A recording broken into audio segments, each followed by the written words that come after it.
Zoom situations. There's been plenty of those during COVID. Okay, I see Rob's here. Great. So, welcome everybody. So, I think there's so many people kind of dropping in and out that I think I'll skip the intros, but I will introduce myself. Pedro Marquez, I'm the Executive Director of the Big Hole Watershed Committee. And I think what we'll do, I know Matt Norberg is with us and he has our precip report. And Tana, stop me if I'm off the agenda, just not looking at it right now. But I think we'll start with the weather report with Matt, and then, because I know he may have to drop out a little bit early. And kudos to DNRC for the synchronized backgrounds. We're right. We're in technology. We need to do that. We need to get a cool background. Yeah, yeah. Where's our tech guru when we need one? Well, if you notice, I have one today, but only the person using the paid account can use it. So. Okay. All Are right. you ready for me? Yeah, take it away, Matt.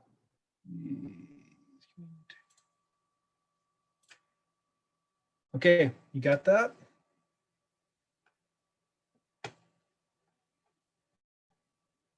Can you guys see it?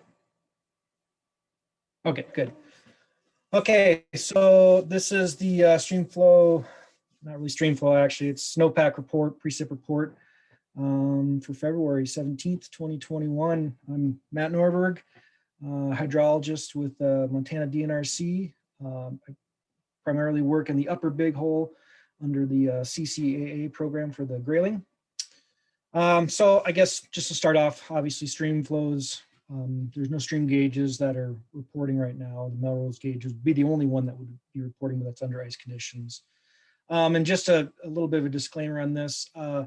I gathered all this information yesterday. So if people are looking and my numbers are, percentage pointed off or so, it's because I gathered all the information yesterday. So anyways, so water year 2021, it's kind of been a roller coaster. It's kind of been up and down.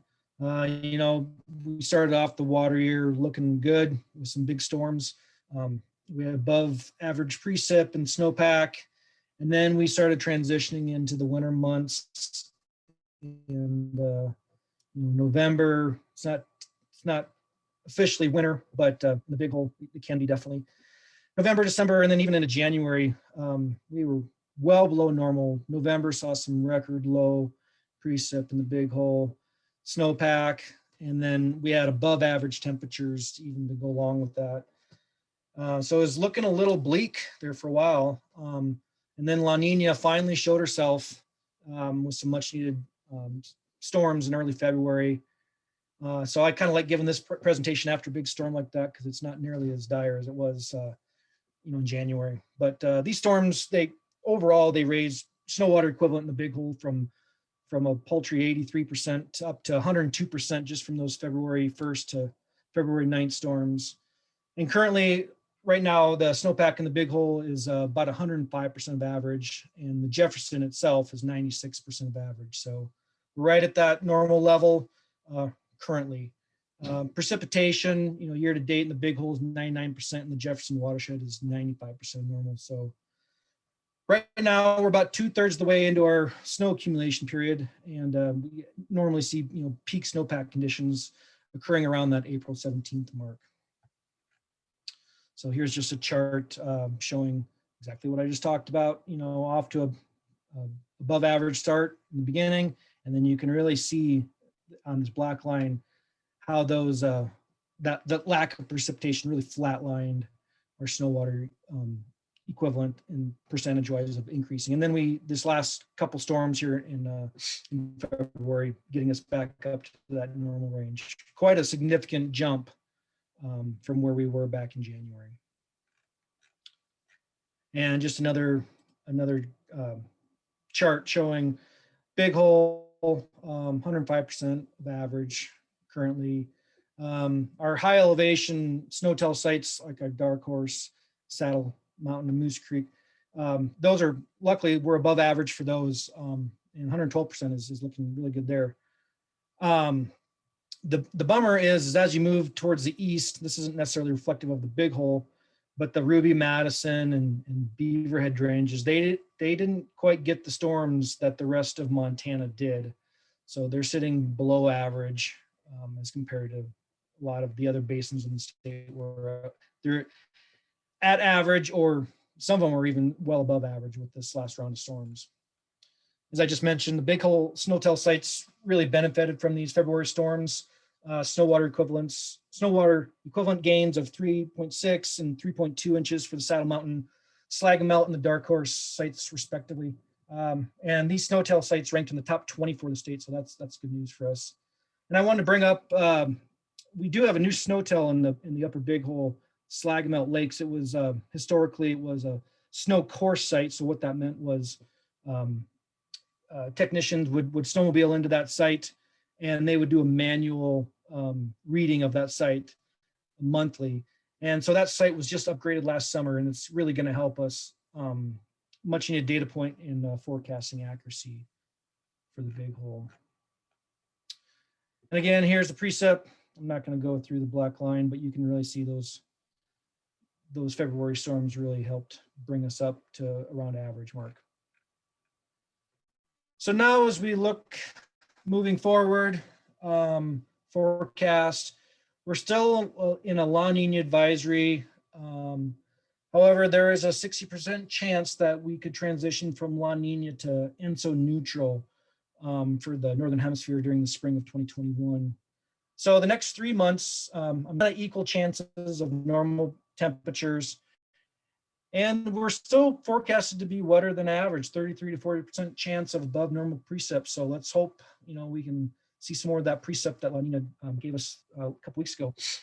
And, as we transition into ENSO neutral, the forecast is predicted to be above normal temperatures and below normal precip persisting through the summer months. So that's not great news. However, it's early, and with these ENSO neutral cycles, these conditions can really be variable. And so really, prepare for all types of weather and possibly prepare for water shortages if precipitation falls short as we move forward. But again, it's really early, so I don't want to be Debbie Downer on this, but conditions can be really variable up there with these ENSO neutral conditions. So.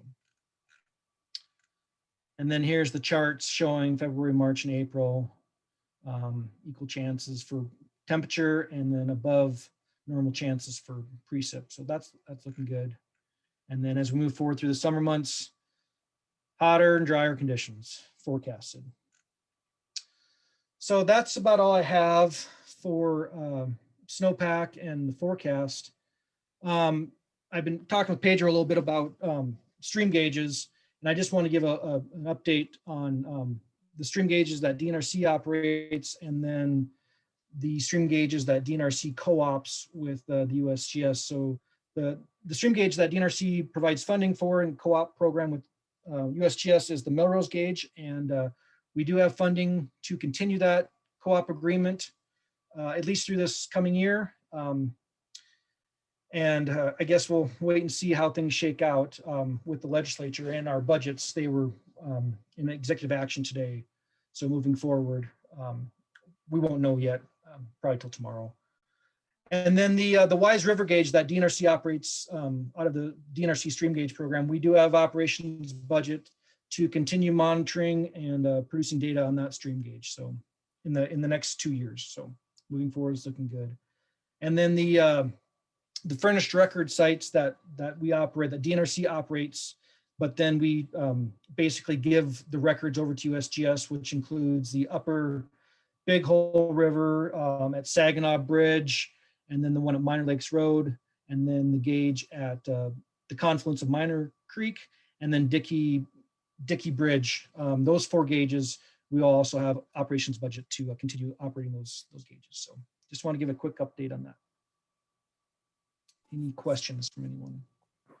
I have a question on the Slegamelt, the new Slegamelt site, which is actually the water I irrigate with.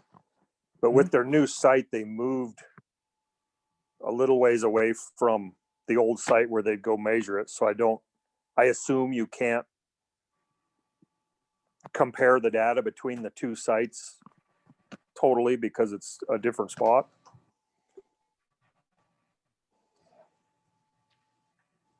Kind of lost you there. What Sure if I was it's my- asking about the Slegamelt site, and can you compare the Okay. new site that's the satellite you can get?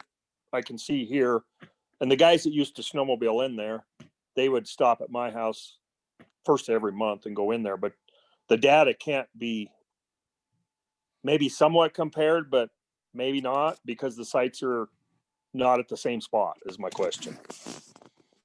Yeah. I am not in tune with the NRCS program. I mean, I know what they produce and I know the data. I use the data constantly. I guess I would say fundamentally there's probably a difference in the way that they recorded data before, which was on a monthly basis at best, and now it's going to be recorded. I think it's every hour. So right there, I mean, it's a matter of the period of record is what it really is, and so we really have to build that period of record up so we can really start generating these statistics. So it's going to be a while before we can really start using that, but it's better to start now than it is to start later. So I guess the two guys Go that ahead. would go and look at that site said that was some of the data they used to predict summer flows, so that they felt it was really important to put a site there that was real time. I guess I don't know. Yep, they've been trying to get.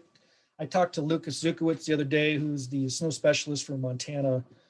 He's the one that you really want to talk to regarding, that upgrade on that site. But he was saying that they've been trying to upgrade this site for about 5 years, I think, and they either didn't have budget to do it, or they had a helicopter in, and things were just timing wise, it was really difficult. So he was really excited to get that upgraded this year after they've been trying to do it for the last 5 years. So Yeah, they helicoptered the stuff in there a year ago in the fall, and then they came back a year later in the fall to set the site up. So it has been difficult. I've talked to them a lot, and I think it's one of the other things with the NRCS is that they've had to upgrade all of their equipment from an older radio system to a new satellite telemetry system. So they've really been focusing the last couple of years on all these upgrades, and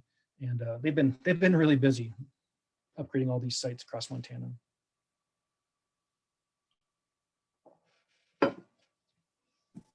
Thank you. Yep, no problem.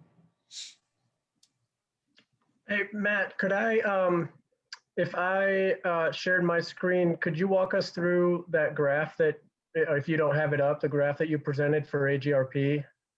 I thought that one was pretty awesome. Oh, yeah. I think it makes sense. I've got it. Yeah. I've got it here if you want me to just pull it up. Sure, go ahead. Okay, so let me do some sharing and pull up this guy. And if you could kind of just walk us through this guy, because I think it's pretty impactful and definitely opened my eyes, and it's a lot of lines, so need kind of a pro to decipher it. So last week, I gave an update to the Arctic Grayling Recovery Program, and basically I just did a synopsis of the last water year in the Big Hole, and I included this chart in my presentation, and it's something that I've been thinking about quite a bit. And Travis Horton with Fish, Wildlife, and Parks really brought it to my attention a couple of years ago, just with, it was kind of an anecdotal comment that he made, but I mean, it kind of stuck with me. And he said, he goes, I've just really noticed, and I haven't put the data together, but I've really been thinking that, number of days of closure have decreased substantially. So I've just kind of been playing around with that a little bit, and I started thinking about it. I said, well, I'm going to what can I do to what kind of data can I pull in? And so, really what I looked at was on the left side is just number of days, and those lines equate to the gray line is number of closure days. And this is all just section 1, by the way. This is at the Wisdom Bridge. So I didn't focus on any other sites, but number of days below 20 CFS, number of days above 73 CFS, and then number of closure days. And then on the right side is peak snowpack, and then also, percentage of year-to-date precipitation. And I guess, the big years obviously really, help kind of skew the numbers a little bit, like 2011, 2018. Those are big years, so they obviously are going to drive that number down. But I think it's just a really indicative of, since the start of the CCAA, it's really a downward trend in these key parameters. The closure days, the days below 20 CFS, actually that's an increase. And then those days above 73 degrees Fahrenheit. So it's really, I think it's really reflective of a lot of the conservation efforts that have been implemented within that upper CCAA, and especially that temperature one is really important, I think. And I think that's really speaks highly of all the stream restoration and a lot of the plantings and obviously more water.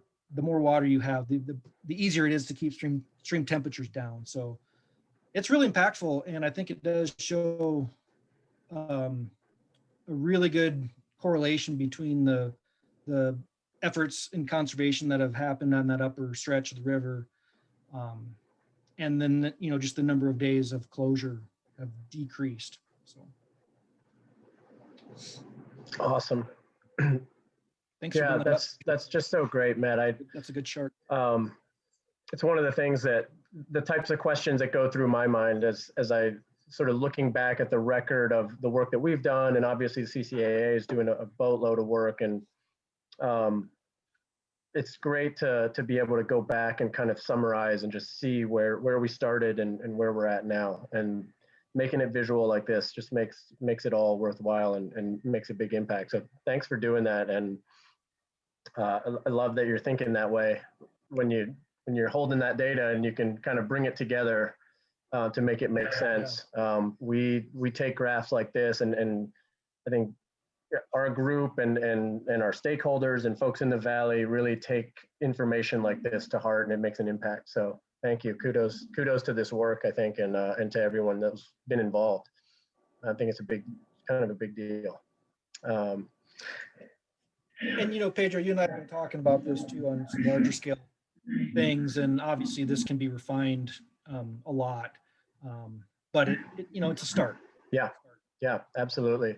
And if folks have other ideas of, hey, I'd love to see these data sets, it's chances are we're sitting on the data. It's just a question of sort of putting it together a lot of times. Absolutely. Sweet. Okay. Barring any questions for Matt, we'll move on to the director's report.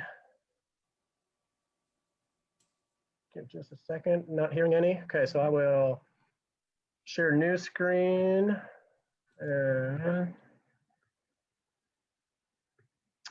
Okay. Is that looking? You guys got that new screen up? Yep. Okay. So we had our annual board meeting last month. We had a hybrid meeting where we had half of our board on Zoom and 6 or 7 folks in a very large conference room spread out at the Fairmont. We renewed 13 board member terms, and also did some personnel policies that we got approved, sort of along something that's been on the wish list for a while. And went over sort of finances with everybody. It's just great to actually see people in person for those that showed up. Things looking pretty good. As far as governance goes, for this year moving forward, we did secure another PPP loan, which basically turns into a grant after it gets forgiven. So things just looking pretty solid on the financial front moving into this year. As far as drought and gauges, we were really thrilled that George Grant Trout Unlimited has, through their grant program, has offered to cover all of our 2021 gauge fees. The Big Hole Watershed Committee traditionally spends about $9,000 we pay for across 2 contracts, one with the USGS and one to DNRC, to cover, it's a mix bag of what we're paying for, but basically it covers the fees on the Dickey Bridge. We pay for temperature and flows, and then several other gauges that we pay for either temperature or flow on. But that was just a big boost for us that they were able to, that they offered to cover those. So if you see a George Grant TU person, thank them. Our gauges will keep running next year, thanks to them. And that's another thing that may come into play with legislation. I didn't put this in the legislative part, but this I-190 appropriation is one of the things I'm kind of watching. It's not really mine to watch, but it's sort of important. So I-190, for you all to know, is the recreational marijuana bill. And what I had anticipated happening essentially is happening, where the backers of that initiative wanted about 40% of the funds generated from recreational marijuana moving forward. Because of course, this will take a couple years, right, to get all of the businesses lined up and all the licenses and all that figured out. But after that, revenues were going to be allocated based on how the initiative was written. And 40% of that was going to go to Habitat Montana for conservation easements managed by FWP. There were several folks that just sort of anticipated that with this legislature, that was not going to fly. And that's basically what's going on. The governor's budget pretty much took all appropriations from I-190 and redirected it into a different fund for different purposes.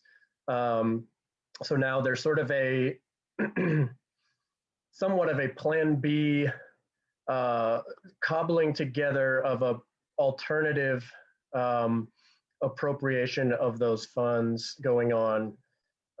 And I'm staying sort of 2 steps removed from this, but trying to feed up to the folks that are trying to work on these negotiations, making sure that that money respects the voters' interest, which was for conservation, and trying to get that money appropriated in a way that would be beneficial to the types of work that we do, the types of conservation that landowners do, that ranchers do, stream restoration, watershed groups. And one of those things that I'm trying to put into the idea bucket is covering Montana's fees for covering stream gauges, for stream gauge infrastructure, just having that kind of taken care of from I-190 appropriations. So we'll see where that goes. I'm sort of a wannabe policy guy, but it's not really something I'm going to dive too far into, but I'm just keeping my eyes on it. As far as the organization and things that are more under our control, the Bureau of Reclamation, we have a planning grant with them to do 3 things, and that are really going to take our staff's time the next couple months in particular. We'll be kind of ramping up with these projects. One is rewriting our watershed restoration plans. We're going to do, the idea here is to take our 2 restoration, we have 2 WRPs. We're going to put them into one document and sort of look at all 14 hydrologic unit code 10 watersheds in the Big Hole and try to organize ourselves as far as what needs to be done and where at this HUC 10 level. There's 14 sub-watersheds. It just seems like a reasonable number of sub-watersheds to sort of talk about as a hydrologic boundary. and then assess the impairments in those watersheds and start laying out kind of the next 5 to 10 years of where we need to do work for the health of the watershed. So that'll be a pretty exciting process, and it'll get us kind of out and about talking to a lot of folks, and we'll rely really heavily on local knowledge of what's possible and where to work as we move forward. So I'm looking forward to that, and hopefully, you know, as we get through this COVID pandemic, we can do a lot more of this stuff in person. Hopefully not doing too much of it over Zoom, because really it takes kicking the dirt around and actually going to see streams to get this stuff done.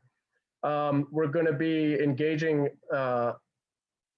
landowners on the lower river and users of the lower part of the river from the notch down, and trying to see, you know, willingness, appetite for doing more of the kind of voluntary conservation that's happening in the other 4 parts of the river. It's not as robust down there, and we'd like it to be so. So basically trying to implement the type of drought management that's going on in other parts of the river down there. So that starts, like some of the folks on this call that started it a long time ago, it starts by just informing people, getting folks on board, educated on what's going on, and talking to each other and exploring ideas and options. So there's no kind of agenda here other than how can we all make sure that there's abundant water in that lower stretch of the river and that it's not heating up too much. I'd love to see a chart that Matt, like the one Matt did for that lower section of the river. We'd like to see a similar chart showing, you know, us working, doing conservation and showing those closure days going down. And lastly, we've got the Pennington Bridge. We've got our engineer, we've got our geomorphologist. We're close to being fully under contract with them and starting to get a design done. I think I saw Karen was on the call, and that's awesome. Thanks for joining us. Karen Boyd will be working with Great West Engineering to put together a solution for the Pennington Bridge issue. Okay, moving on. Another thing I'm doing kind of in that same line of thinking of looking back at everything that we've done and how it has affected and changed the watershed. What are the impacts of our work? I've got a grad student, University of Montana grad student that's going to be helping us look at our past projects. We're going to send him, it's kind of an internship for him, sending him to all our past projects and taking after photos of the work that we've done. And he'll also be, calling folks that have had work done on their land, and got a set of interview questions that we're teeing him up for. That'll be, a good project for him. His name's Max Hansen, and it'll also give us some good information, sort of summary of our accomplishments over time, stuff that we can use for promoting our organization and the impact we have. On the Smelter Hills contract, there's a memorandum of understanding that is in the works between the Natural Resource Damage Program and Montana Fish, Wildlife, and Parks.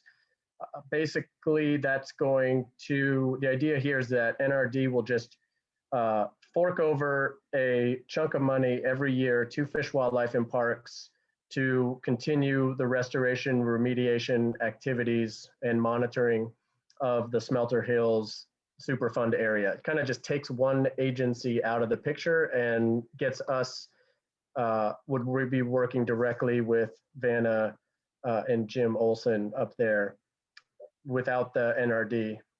Basically, because we've gotten to the point where we've done most of the heavy construction there. So it'll be a great deal once that gets signed. And FWP is very interested in signing a contract with the Watershed Committee and more of a long-term deal to keep us up there. The other big thing that we're getting geared up for is launching a conservation fund for the Big Holes. 1% for the river is kind of the overriding theme. We're going to get a graphics person together to sort of brand this idea. This is really going to be a partnership with our private businesses in and around the Big Hole. It's a concept that has been done in a couple places. There's, big companies like Patagonia do something like this, but the Whitefish Lake Institute has an arrangement like this with a big lodge there. And so the idea is giving folks that are visiting the Big Hole a pathway to contribute to the future conservation of the Big Hole. And so they don't need to do that by getting in touch with us. They're already in touch with great businesses, fly shops, hotels, lodges. They're already interacting with those people. So by making a partnership with those businesses, they would really be the points of contact to visitors to the Big Hole and giving them an opportunity to kick back, 1% of what they're spending on their, whether it's a float trip or a night's stay, to add 1% to that cost. And that would come into a conservation fund that would fund projects that we already have in the hopper that just need non-federal matching dollars. And so basically all contributions to this fund would be matched at least 1-to-1, which we know how to do. We know how to get that federal money. Typically the missing link is the non-federal matching dollars. So if we can create a fund where we hold that non-federal money ourselves, it just really increases the chances of us getting grant money to continue that work. And I'm pretty optimistic. I've had some really encouraging talks with folks that have tried similar programs and lots of lessons learned, and sounds like the direction we're headed, to everyone I've spoken to so far, it sounds like a viable way forward. We'll see. I'm hopeful, I'm optimistic. And we'll be working with Western students. We'll have a talk with them tomorrow. They're super interested in this concept, and a lot of them already know a lot of business folks in the area, and they're gonna be our first lines of outreach to engage and just kind of chat this idea up and see where we have potential partnerships to develop. We have our own ideas, but we'll let them kind of take the lead on that.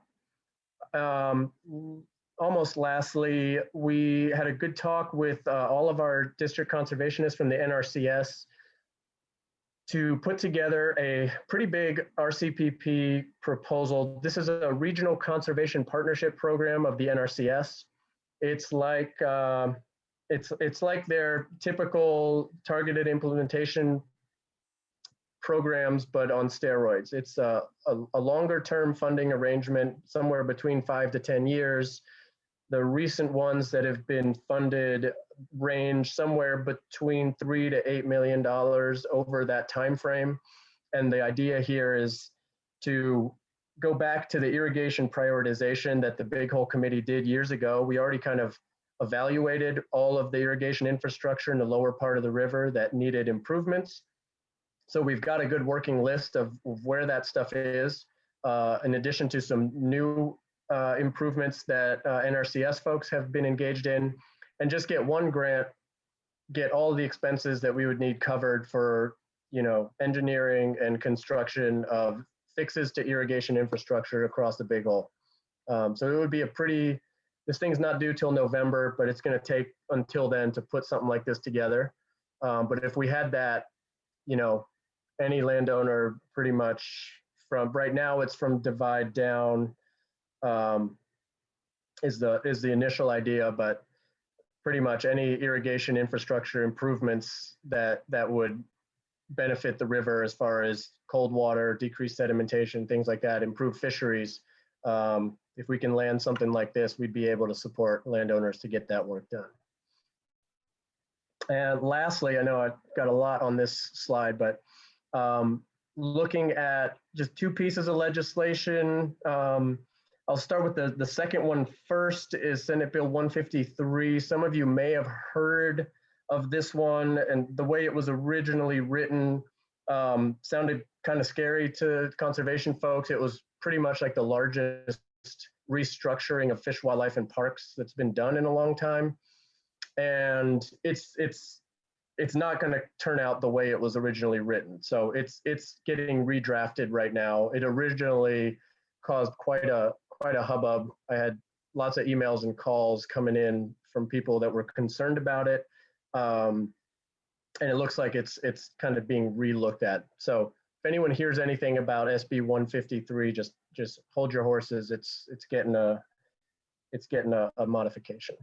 And then lastly, the SB 29, I just checked, this is the weather modification one that Jim Hagenbarth has been a real proponent of. I checked that it's in the second reading in Natural Resource Committee. It passed out of the first reading, 10-2, I think it was. And I'll leave it at that. Jim, you probably maybe have some more details. I thought if you wanted to add in here where that's at, I thought it'd be good to just let folks know. The Big Hole Watershed Committee did write a letter of support, as did the Beaverhead Watershed Committee and the East Bench Irrigation District. There was one opponent at the hearing, and that was the Farm Bureau, who I failed to convince to support this. I think we'll be fine in the Senate. When we get in the House, we might run into some problems, but we'll keep you posted, and thanks very much for your support. Yep, absolutely.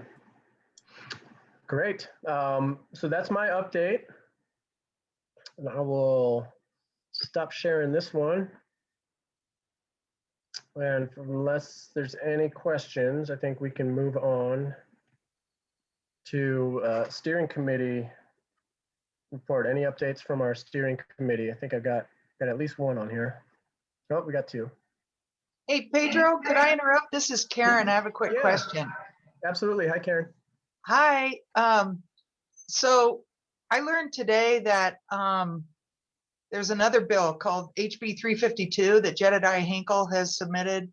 I'm on the board of the Gallant Valley Land Trust, and it basically stipulates that all conservation easements that use any public money will require public access.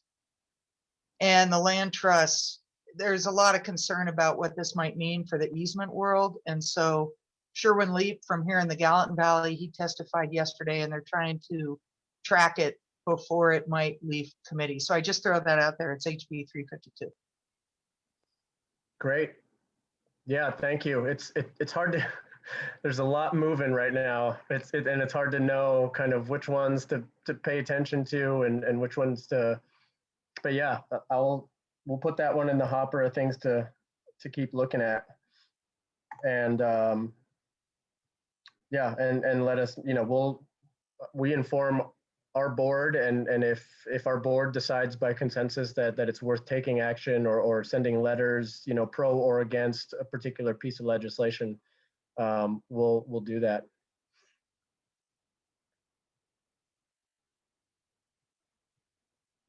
Okay, thanks, Karen. Steering committee, got Jim or Roy, you guys anything update? I have nothing. I was hoping you had something, Jim, because I don't have anything either. Let's move on. Can we say no news is good news? Okay. All right, and let's move on to, we'll go wildlife, and then directly from that to restoration, and then we'll get to our special topic for today. All right. Hi, everybody. My name is Tana Null. I'm the Associate Director, and I'll be doing the wildlife report today. I just want to give a quick plug to follow us on social media if you don't already, and also sign up for our email newsletter and or our printed newsletter at our website, which is bhwc.org. All right, so we have some loaner toolkits with both livestock loss prevention tools and also bear safety tools, and these are available to borrow to producers or residents wanting to test, use it for the season, just, try it out, whatever you want to do. So if anybody is interested in using any of those tools, you can contact me or Ben or Pedro, and we can set that up.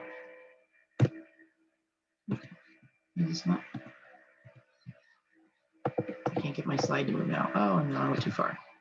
Okay. So my only other update today is that we'll be providing carcass removal services again March through May this year during calving and lambing season. We provide the service free of charge to Big Hole Watershed ranchers, although donations are accepted for the program. And we do this to reduce predator attractant and keep predators honest by making them work for their meals. So we're not just giving them free food. We do this with a dump truck borrowed from Red Rock Lakes National Wildlife Refuge. That's the one there in the picture. And the carcasses are composted at our Wisdom compost site, which is right next to the MDT maintenance shop there on Highway 278.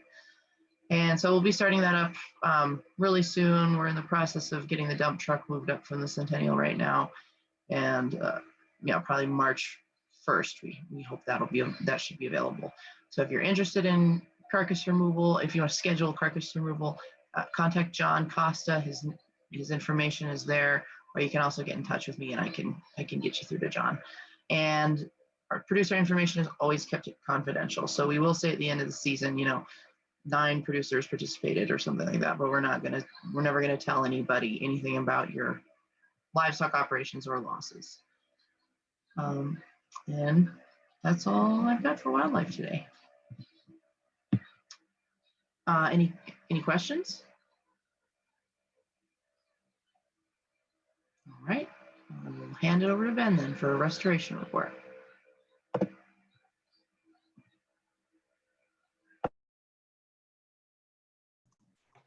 Okay, everyone. Thanks for joining. Ben Laporte here. I'm the programs manager for the Big Hole Watershed Committee. Some of what I'm going to go over pretty quickly. Some of it might be repetitive from our board meeting, the board members and steering committee here, but hopefully a lot of it's new. Some of it might be review for some of you guys. But anyway, I'm going to go over the 2021 restoration programs and projects that I can confidently speak on that we're going to be able to pull off this year. I have quite a bit of projects still in development that, I'm not quite ready to share. Knock on wood, we'll get all the funding to be able to do them, but these are what we have on the docket for the 2021 season. Pedro mentioned the NRDP Anaconda Uplands and the MOU with FWP, but we still are in our task order with the NRDP. So we have up until June to go in there and do a bunch of maintenance that we always do, but specifically target the work that we did in 2020. And with that, we're also going to make sure we stay out on top of the weeds and continue to, do our weed inventories. And for me personally, that's kind of a major thing moving forward here is we disturbed a lot of land up there over the years, and we want to make sure that we have native veg coming in. So we will be sending hand crews up to NRDP. You'll be seeing more, hearing more about that here in a couple months. Another, this is a nice dovetail, and this is very similar work that what we're doing in the Anaconda Uplands with NRDP, but just across the highway. And this is the Upper Oregon Creek Restoration Project. And this is the same creek. This is the same Oregon Creek that we did our last restoration project on. It's just upstream. And the opportunity presented itself when FWP bought this new parcel of previously privately owned land. And it opened up the doors for us to come in here and do a bunch of restoration work. Here on the right, you can see all these purple dots are actually sediment plumes that are actively entering Oregon Creek. And it's pretty apparent when you walk up there that there's a serious sediment issue going on up there.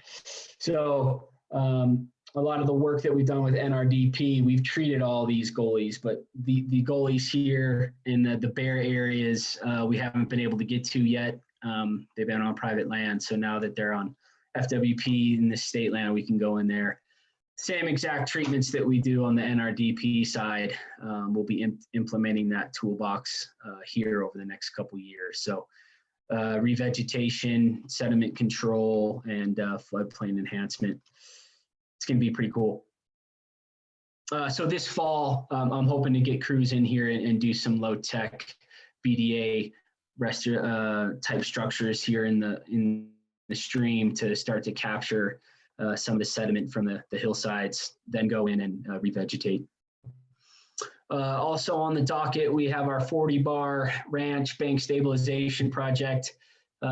We've identified with the Fish, Wildlife, and Parks and the U.S. Fish and Wildlife Service 3 terribly eroding banks.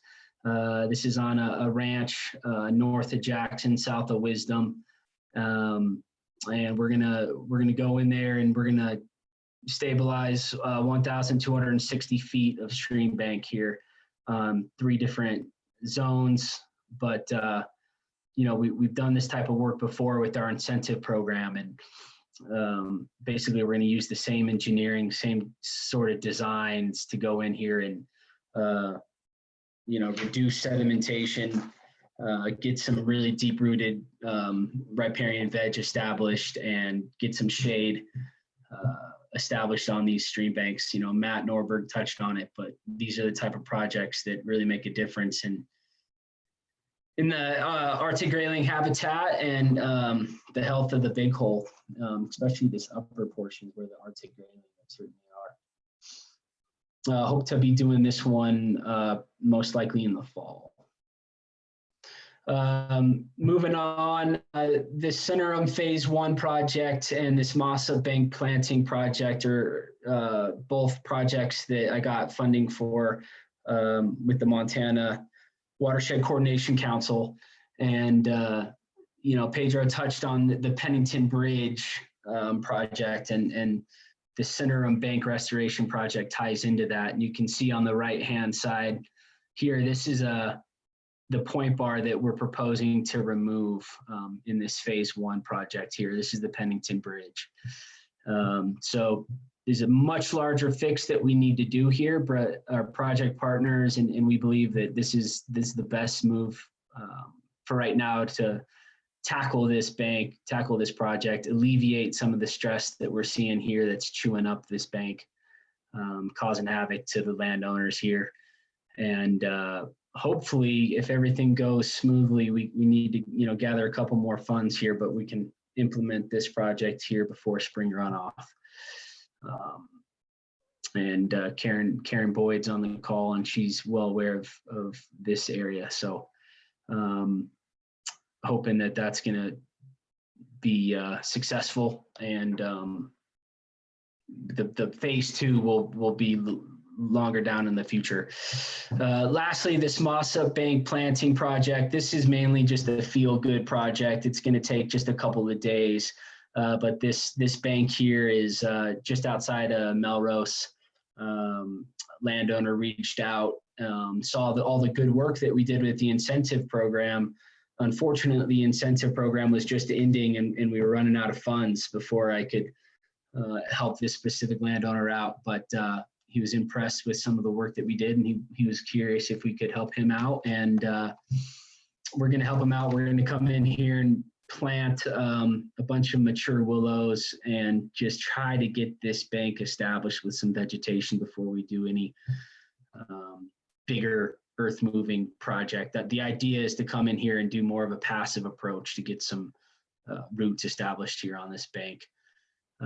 So this one's going to be a little bit later in the fall as well, when we can get some dormant willows in the ground here.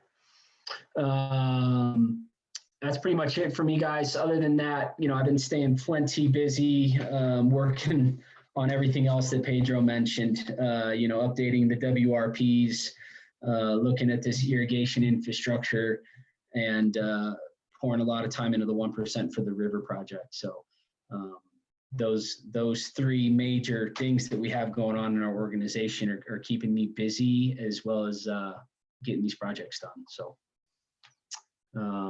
is any questions for me right now, guys?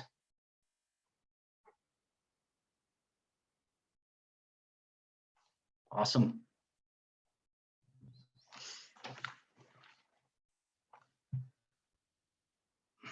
All right, okay.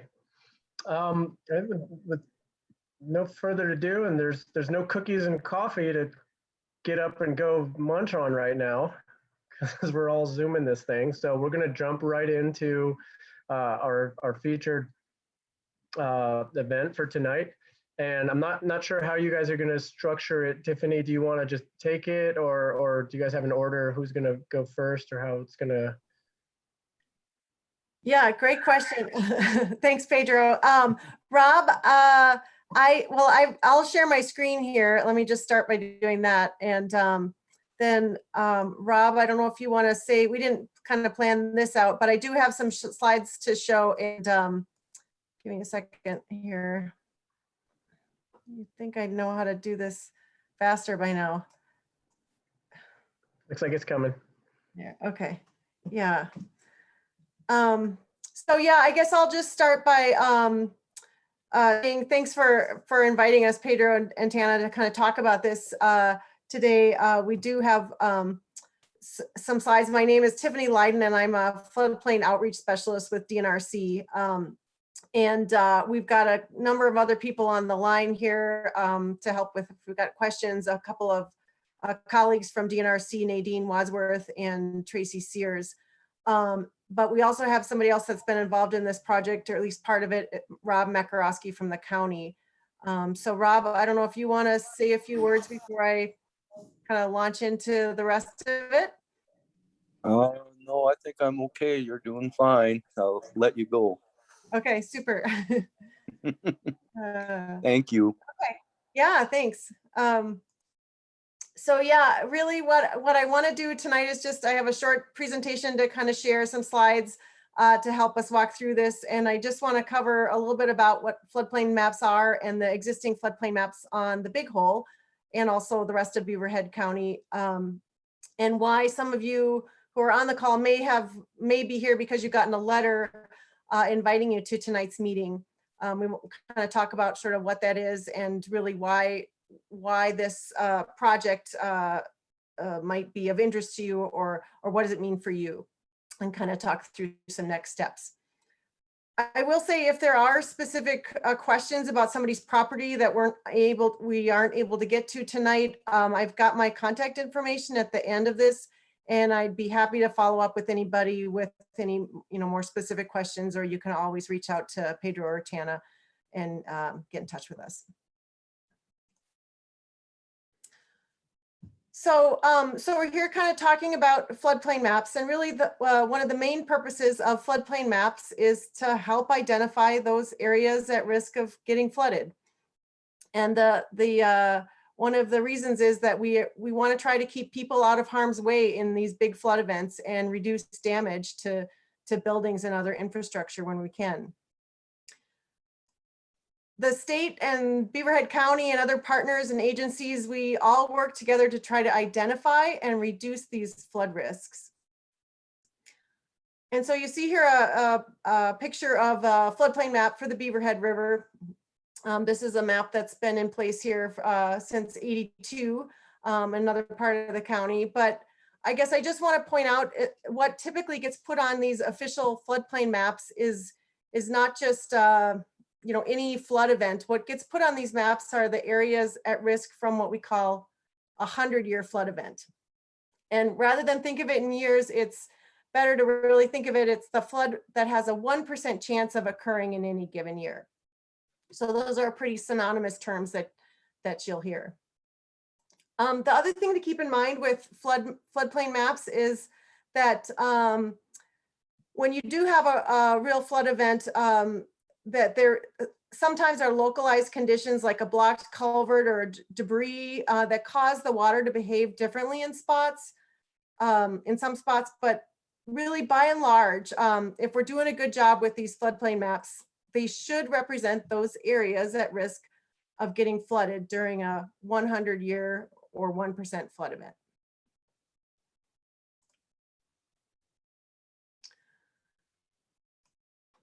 So floodplain maps get used by a lot of different entities. They're used by Beaverhead County for where the floodplain regulations apply. Because Beaverhead County manages these areas that are mapped as 100-year floodplains, and when I say they manage those areas, it's that they have the county has floodplain regulations that apply in those mapped floodplains. Because Beaverhead County does this, in turn, federally backed flood insurance coverage is available to anybody in Beaverhead County. The maps are also used by landowners and the county and other stakeholders to really inform land use decisions and for planning purposes. And they also get used for emergency management. For those floodplain maps that are adopted by FEMA, they also get used by mortgage companies to determine if a building they're financing has a risk of being flooded. And they get used by insurance agents to determine flood insurance premiums.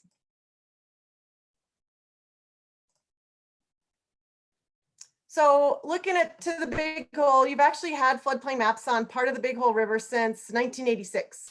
And actually, I did find some data that suggests that there were maps prior to that that were even sort of more generalized. But there was this study that was done by SCS that was completed in 1986, and it was to determine that 100-year or 1% floodplain for 34 miles of the Big Hole River.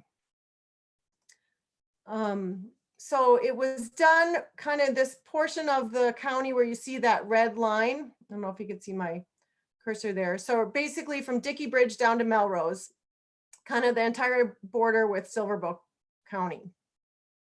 But the rest of the Big Hole really didn't have floodplain maps. And that's kind of what spurred a group of stakeholders in the late 2000s that really was kind of spearheaded or led by the Big Hole Watershed Committee to initiate a flood study and produce some good, credible, accurate floodplain maps for the rest of the river. And the goal of this endeavor was really to provide the 4 counties, landowners, and others with reliable and accurate information for decision making.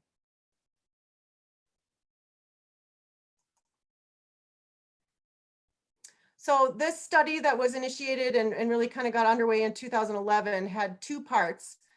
The upper west reach, which was about 77 miles, and then the lower east reach, sort of taking it from the Melrose all the way to Twin. So, and I know some of you that are on the call tonight were part of this process. Sorry, Jim, I didn't even realize you were going to be on the call tonight, but your picture got into this here. But as you know, or some of these folks, that this project and the maps went through a lot of public review, a lot of meetings and input, and they eventually were adopted by the state and all 4 counties in 2015. And since 2015, the counties have been using the maps for floodplain regulations. I just wanted to point out there was one other small study that has been done on the Big Hole, and that was done near Melrose in 2015. It was just a half-mile stretch of river, and it was done at the request of Silver Bow and Beaverhead counties to update some old mapping from the late 70s that was sort of a remnant piece on the Butte-Silver Bow side. And so that study was done to just provide some consistent data for all 3 counties there. So essentially, when you kind of look at the whole Big Hole, we actually have 3 different floodplain studies and sets of maps that make up sort of this entirety of the Big Hole River floodplain maps. So we're here today to kind of talk about sort of what's happening with these maps at this stage right now. And so part of that is talking about how FEMA interacts with counties and the state and communities. And FEMA, Emergency Management Agency, is typically the agency that maintains and tracks floodplain maps for counties and communities all across the country. And so periodically they go through and update counties' floodplain maps. And when they do that, at that time, any existing floodplain studies and maps that are out there get reviewed and get incorporated onto official FEMA floodplain maps. So that was the case in 2012 for Butte-Silver Bow County. They went through an update of their floodplain maps, and all of their maps were converted into digital format. So what happened at that time in Butte-Silver Bow County is that 1986 study we talked about, that stretch from Dickey Bridge to Melrose, that got incorporated into the Butte-Silver Bow FEMA floodplain maps, but just their side of the river. So it's kind of interesting on this map that you see here. This yellow line is really the county boundary. So you're really only seeing half of the floodplain. You're just seeing the floodplain on the Butte-Silver Bow side because their maps were getting updated. At that time, Beaverhead County maps were not getting updated, and they still had the paper maps from 1982. So fast forward to today, 10 years later, or not quite 10, but Beaverhead County is now in that same process that Silver Bow was going through, a mapping update. For Beaverhead County, it hadn't been done since the last time they had FEMA floodplain maps, which was 1982. So it's been a long time.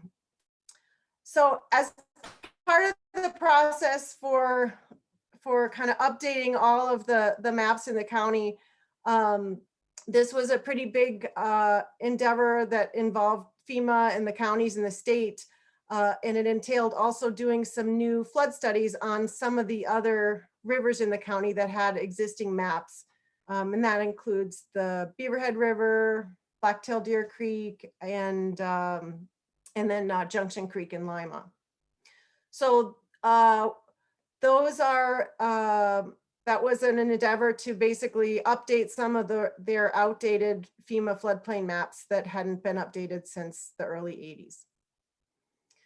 So as part of the process to update these maps, the existing floodplain maps on the Big Hole will now also be incorporated sort of all together onto the FEMA map update. So where we are in that process is that FEMA has taken all of those maps and put them onto preliminary FEMA maps. And those aren't in effect yet. We're expecting that to be completed sometime next year in 2022. Just to kind of note, Madison County is also going through a mapping update, but is about a year behind Beaverhead County. And at some point, Deer-Lodge County will go through that as well. We just don't know when yet. So at that point, when Deer-Lodge County goes through that, all of the Big Hole floodplain maps will be fully incorporated into the official FEMA maps in all 4 counties. And we won't have this hodgepodge of half of a river here and sections there. So as part of Beaverhead County's update, the county, Rob, and the Big Hole Watershed Committee worked together to send out letters to landowners on the Big Hole who could be affected by this, by FEMA's adoption of the maps. And we did that because we really wanted to make sure that landowners knew about it and had an opportunity to ask questions, and just had some resources available to kind of go through that. And that was really the impetus for kind of hosting this tonight. So if you got a letter in the mail, it had a website link on it, and that's shown at the top of the page there, floodplain.mt.gov/Beaverhead. And that website has all kinds of information about what's going on with the mapping update, and also what's happening with the Big Hole map part of that. It also has some links if you are interested in some of the study information for any of all of the floodplain maps. You can find those on the website here. But one of the things I did want to point out, if some of you have gone to the website already, is we did put together a map viewer where you can see all of the preliminary FEMA maps kind of all put together. And so that's that blue button down kind of towards the bottom. And I just want to say, if you do click on that, just be patient. There's a lot of data in there. It sometimes takes a little while to load. So if you click on that, here's what you're going to see. What you can do is when you get into the viewer, you can scroll around to find your location, or you can use this little magnifying glass to type in an address and it should kind of zoom you to the right spot. But what you're going to see is all of the preliminary floodplain maps that are part of this mapping update for Beaverhead County. For the Big Hole, what you'll see on these maps is the exact same mapping extent as on those existing floodplain maps that I just talked about, the SCS study and then the more recent study that was done on the other two parts. It's just that it's now being put onto FEMA maps. And one interesting thing to note on this one, you'll notice, kind of like with the Silver Bow situation, this is the border with Deer-Lodge County, and you're not seeing the mapping on their side of the county because we're just doing the update right now with Beaverhead. So it looks a little weird, but that's the reason. On that website, you can also look at the individual preliminary maps and the accompanying study that goes with that. Again, the mapping extents have not changed from those initial studies. The one thing I do want to point out, you won't see the flood elevation lines on these maps. They are on the original studies and they still are in effect and you can use those. It's data that's available. It's just not able to be shown on these FEMA maps. So all you're seeing is the kind of the extent of the 100-year floodplain. These preliminary maps, along with all of the other preliminary maps in the county for the Beaverhead River and Blacktail Deer Creek and everything, they need to go through public review. And so as part of that, there will be a 90-day public comment and appeal period later this year before the maps get finalized.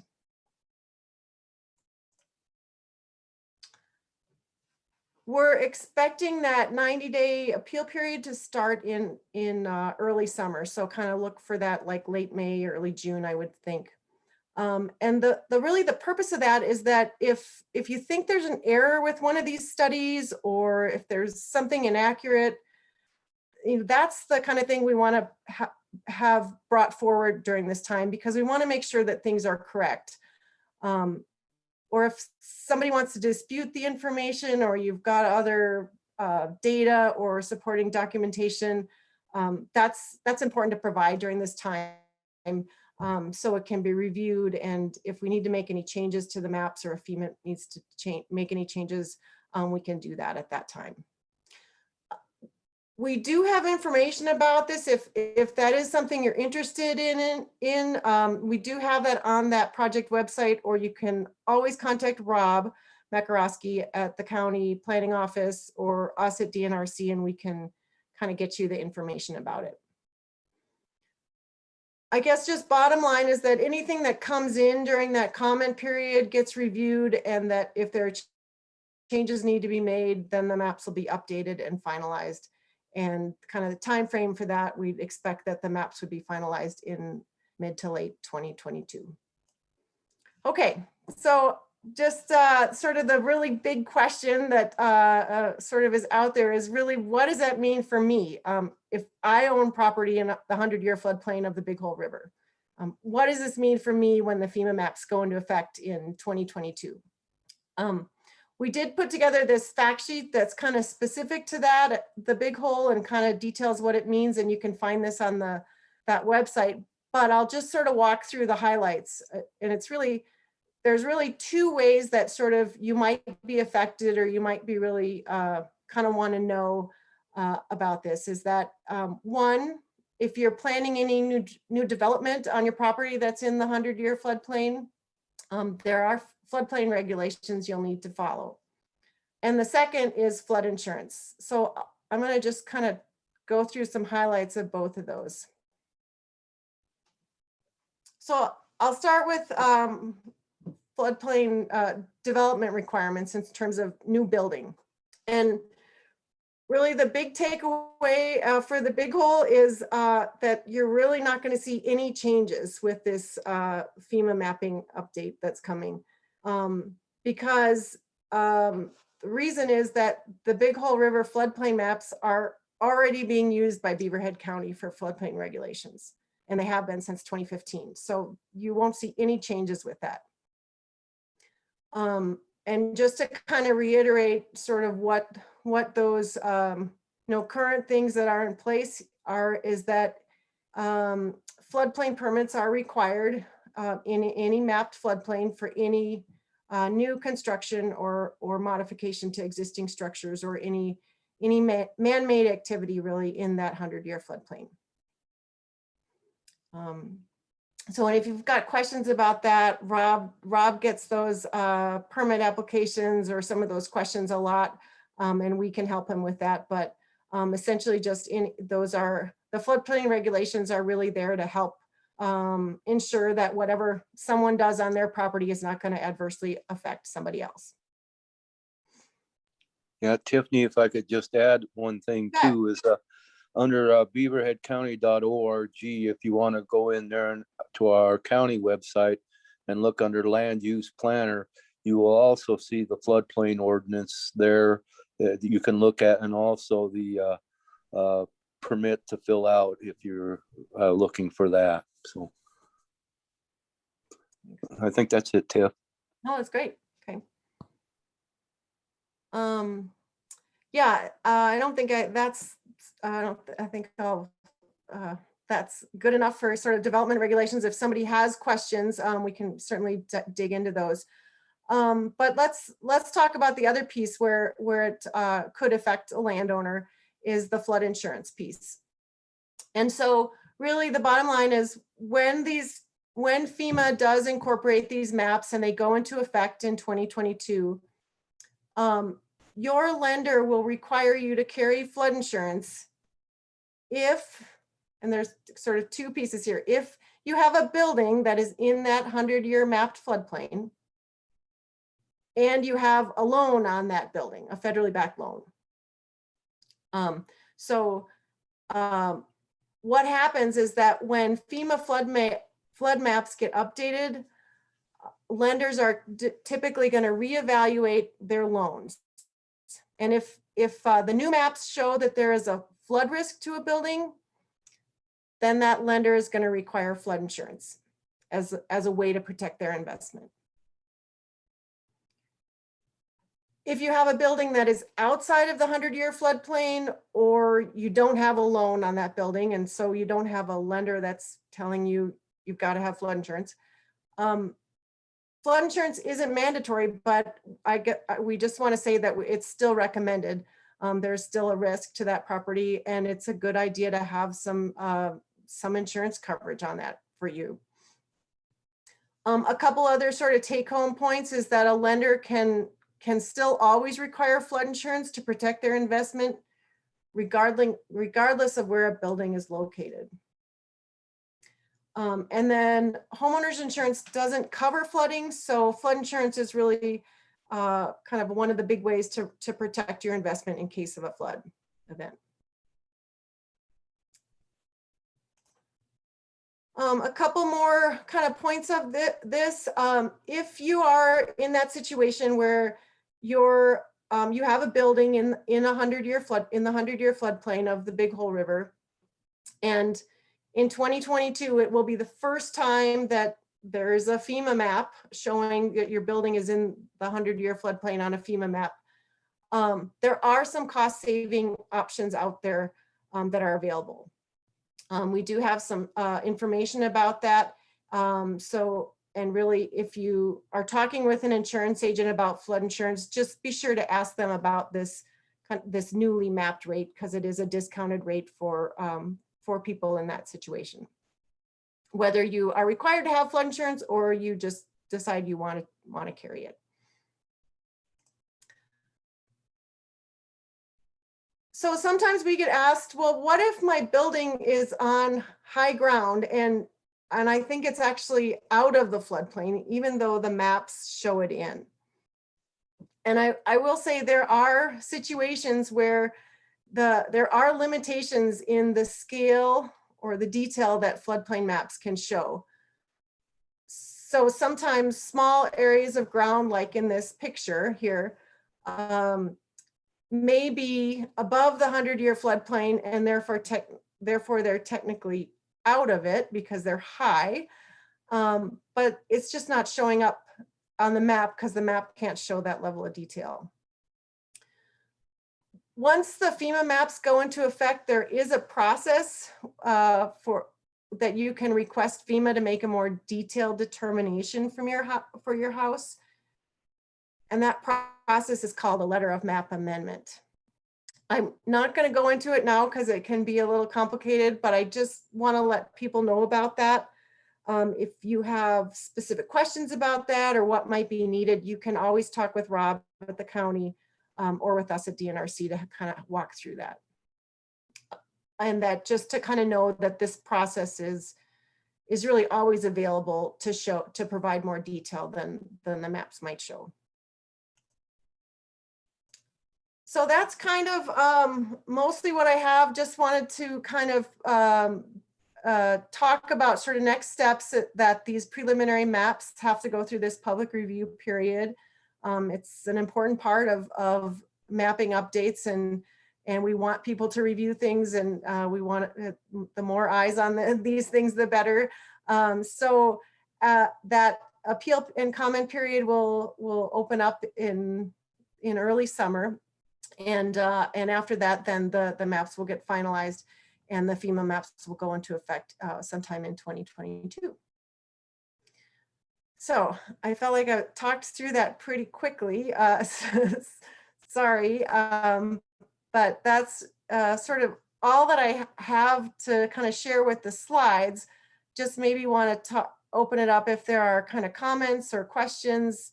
And if we can't get answers tonight, we can certainly get them to you later if you have specific property questions.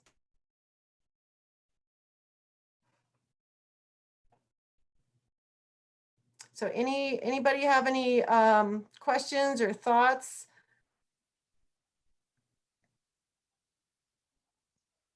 Tiffany, this is Karen. I have a question. I always have Hi, questions. Hey, it's great to see you guys. And I'm just wondering your thoughts. So Ben talked earlier about beaver mimicry structures, and a lot of us were trying to reconnect floodplains to channels. And so sometimes from a restoration perspective, we're kind of like, oh my gosh, I hope it's not mapped, right? Because we can't achieve, because our whole goal is to raise the BFE. So do you have any, like, is there any conversations with FEMA, or do you guys have recommendations, or should we just stay in the tributaries? Or how? I was on several calls today, we were talking about this very thing.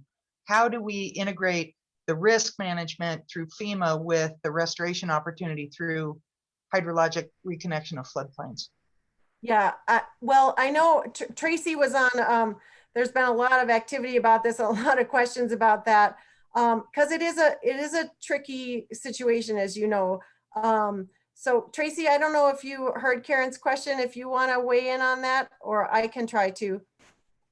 No, I appreciate it. Karen, it's a great question. As Tiffany alluded, we were actually on a list. We were actually participating with the SJ6 resolution today that was addressing some of the conflicts with floodplain and some of the stream restoration projects, and that has been a big issue. I'm part of the stream restoration committee for the state, and we have been working with FEMA and some of the national programs to try to work on identifying how some of these, like the beaver mimicking, is totally different than what they see from a national program standpoint, and how we can find ways for those to kind of happen without kind of running into some of the roadblocks that the floodplain program sometimes that comes up if you're in a mapped area.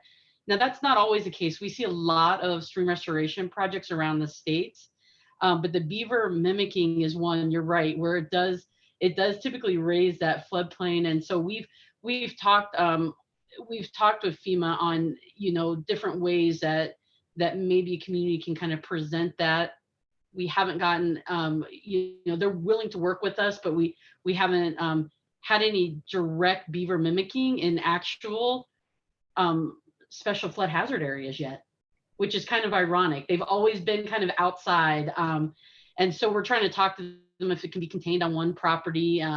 So I mean, if you actually have a project or you run into this issue, I would encourage you to jump on. It's an open kind of committee. We actually have a meeting next week. And so if you guys actually have a specific project you're looking at that might run into the floodplain, that might be a good time to kind of bring folks together to kind of help brainstorm on ideas for that particular project. Hopefully that'll help. There's some movement. No, I know it's trickier for you guys, and thanks, Tracy. I'm glad you're on that committee. So yeah, thank you for that. Oh, you're welcome. Just to refresh, I mean, mostly these floodplain maps are typically on bigger river systems, right? But they can extend into tributaries. Because I think Karen's kind of right that so far we tend to stick to the tributaries and the smaller bodies of water. I haven't yet seen a beaver mimicry project on a sort of large scale water body where this would come into play. But are there examples where there's FEMA maps in some of the headwater type tributary areas? I Um, would go ahead, Karen. offer that, Pedro, we're kind of going big on some reconnections, like on the Ruby, and it's the Ruby 700 CFS bankful. So, and it's not so much beaver mimicry, it's not beaver dams. We're actually trying to build aggregation. We're basically building riffles higher to trap sediment and reconnect these incised channels. So it's moving upward in terms of scale, and I think those two things will start to intersect. Yeah. I will just say, just really quick on that, as I mentioned before, just being on a national call earlier today, there's a lot of movement with these types of restoration projects. They know that they are good for any stream or tributary. And so, again, I see a lot of movement nationwide on this. And so if you guys know that there are ones coming in the future, I think it's really important to start working with that local floodplain administrator right away and the stream restoration committee on some of these projects. And we can bring in some of those partners nationally that could possibly help us out.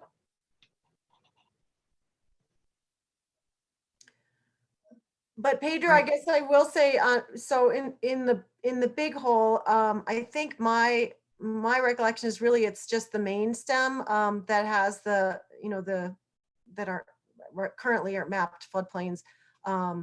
I think in Deer-Lodge County there may be some tributaries that have some mapping, but certainly in Beaverhead County I think it's just the main stem.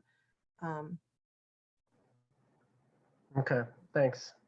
Mhm. Yeah, so it's a good thing to be aware of and keep our eyes on as those things collide. Yeah. Hopefully not collide, seamlessly integrate. That'd be great. Yeah, I mean, you kind of it's important to sort of think of the intention there as sort of if you're doing something in the floodplain, what you don't want is to cause to adversely impact somebody else and cause in a flood event cause flooding elsewhere. And so that's really the whole reason behind evaluating the impact of each project and doing that through a permit is how that's done.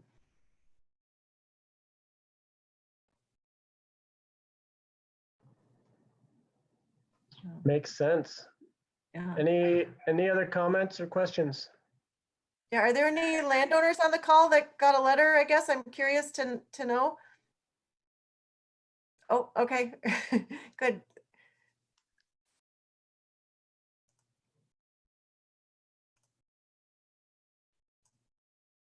Okay. Well, again, if there's other questions that we can help with at some later date, please feel free to reach out.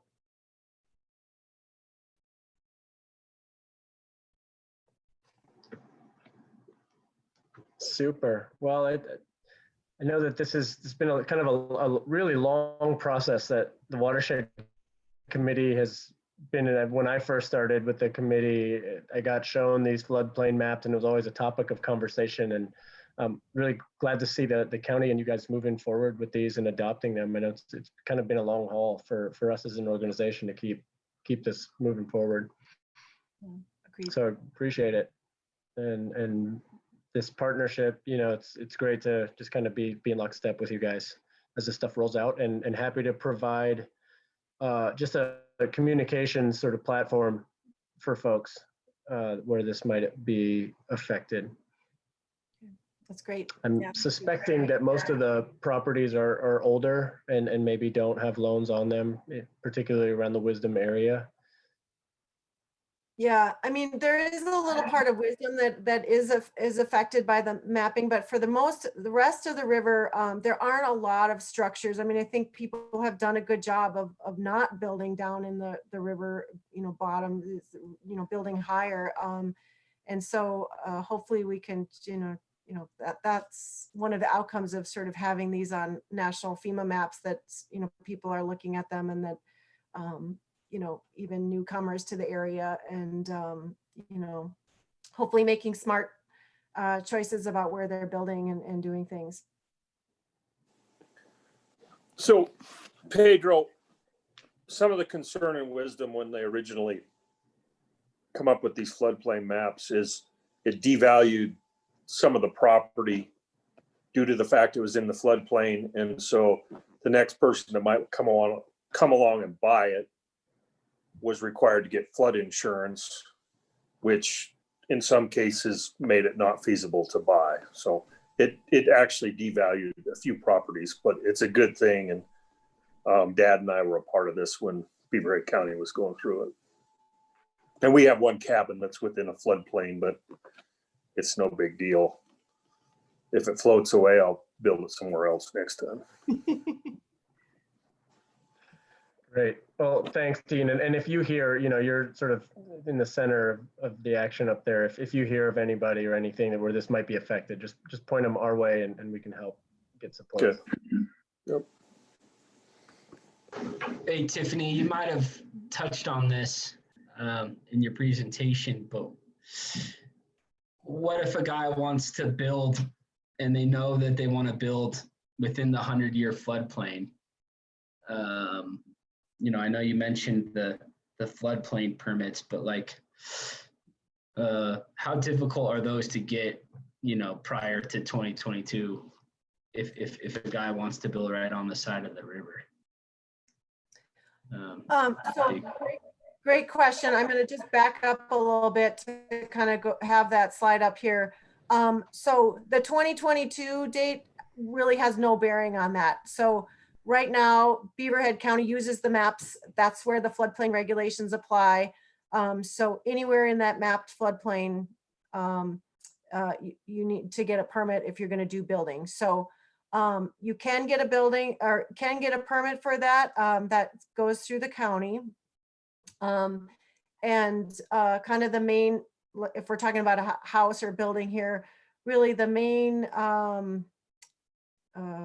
requirement is that it's built high enough that you can build in that floodplain, but you just have to build high enough so that your first floor is 2 feet above the flood elevation.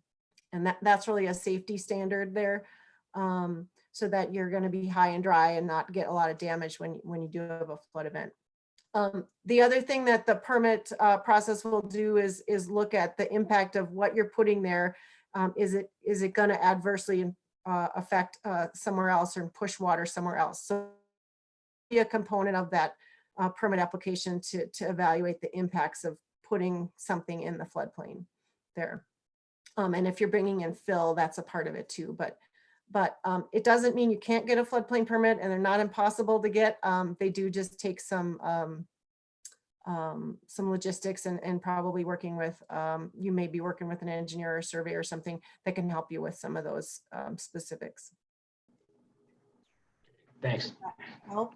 Yeah, I might want to add into that, Tiffany, is the Wounded Warrior project that was a little west of Wise River a couple years ago. We issued a floodplain permit for them, and they were able to build down by the river. But their biggest issue, of course, was the septic tank, which had to be up out of the floodplain. So just kind of keep that in mind when you are building along the floodplain. You have to have a place for your wastewater and that to go. That's not in the floodplain. Okay, yeah, that makes total sense. So I remember having a conversation with the landowner saying that he got one of the last floodplain permits, but I think he was referring to the septic scenario because he didn't have one above the land. So thanks for the clear up.